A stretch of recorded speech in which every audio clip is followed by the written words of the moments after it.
Man City travel to Portman Road to face Ipswich Town on Sunday. Now, I don't think many people gave Ipswich a chance of survival in the Premier League after they secured promotion last season, but they're certainly putting up an admirable fight to avoid the drop, aren't they? They've picked up 7 points in the last 5 games, four across the last two.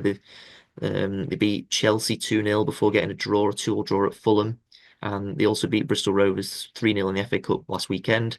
Now, City beat Ipswich 4-1 at the Etihad in the reverse fixture. And they were given a little bit of an early scare in that one with Ipswich taking the lead, but Haaland got a hat-trick and De Bruyne was on the score sheet as well. Yeah.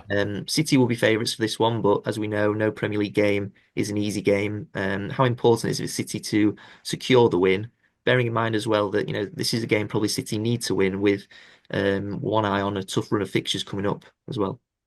Yeah, I think City probably will win this, but it's going to be an absolute battle. And look, they had the lap. Immediately there's an edge there. A man with absolutely loads to prove in his highs. I don't know if Hutchinson's available. Is he available right now? Um, Entirely sure.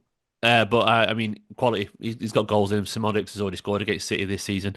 They will, Kieran McKenna's done a cracking job. The fact that Ipswich, with their budget and where they are, that they've even got a fighting chance of staying up. They are such, once again, an aggressive side, unashamedly aggressive, and they've clearly maxed out their talent. They're punching way above their weight. Calvin Phillips, of course, scored. Is he available? I think he might be cup tie. He may I be think a I loan think tie you for I this. think you'll be ineligible for this one. Yeah. Yeah. Well, he scored against Bristol Rovers anyway, didn't he, at the weekend? So it's a shame for him. He would have loved to have played. I mean, I would have loved to have played. I know it's a bit harsh. But like, yeah, look, Ipswich, they're going to try and bully Man City. It's going to be physical, and Delap's going to have a great time. I think they'll be very happy to sit back, even at their own ground, and just try and hit Hutchison, Smolix, Delap on the break. And they are, we are giving up chances this season. Delap, he's going to have a chance at this game. The story's already written, and I know it's sort of cliched, sort of punditry, but narratives they tend to happen. I think because people will it into existence, and the lap will probably score. He probably will score. I'm expecting that, but I think City will win. I think there's a good chance that City drop points against Brentford. I'm hoping they'll win, but I think there's a good chance. But I'm expecting the return of Diaz maybe for that game. Oscar Bob might be back on the bench by then. Guardiola said he's not injured anymore. It's just fitness, and given his age and given the fact it wasn't a muscular injury, it was a broken bone. They're not really worried about him being fit. He is fit. It's just rhythm. So I think Oscar Bob will be back on the bench.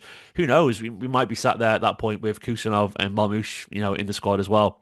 It could be a very different Manchester City by the time we play Ipswich. But I think the combination of all those factors, players returning, maybe a little bit of motivation after a potentially tricky trip to Brentford. Ipswich will be physical, they'll be tough, but I don't think ultimately they should have I don't think they have the quality to stop City. I think we should be okay in that game. Delap you mentioned before, then is he the one player really City should be concerned about the most? I mean, they've got other players as well. I think someone like Leif Davis at left back, he's Yeah. whipping a lot of dangerous crosses from the left, and Sammy Szmodics, of course, has already scored against City this season. But is Delap really the one that City should fear? Yeah, I think so. I think there's so much motivation there for him. Davis maybe he might find that Delap with a cross, but Delap is just a bully, and unashamedly so. I think he's brilliant. Delap. I've been watching him for an awful long time. I pretty much saw every goal he scored when he was breaking records for the City's under 23 side, the EDS. And I think he's absolutely destined for the top because he's a winner. He's an absolute winner, scared and of absolutely no one, truly fearless. And he will take great pleasure in battling Ake and Akanji. He'll take great pleasure in dropping deep and barding quite comfortably past Kovacic and Bernardo in midfield. And that's sort of my worry there because he's so good on the transition, so good at countering. He'll just run past people. It has to be Delap. I mean, he's going to be a top level player. He's going to join, a big club one day with all due respect to Ipswich, and he's going to be a Premier League striker for an awful long time, score a lot of goals. So City will have to stop him because he's going to force chances by hook or crook. He's going to force it.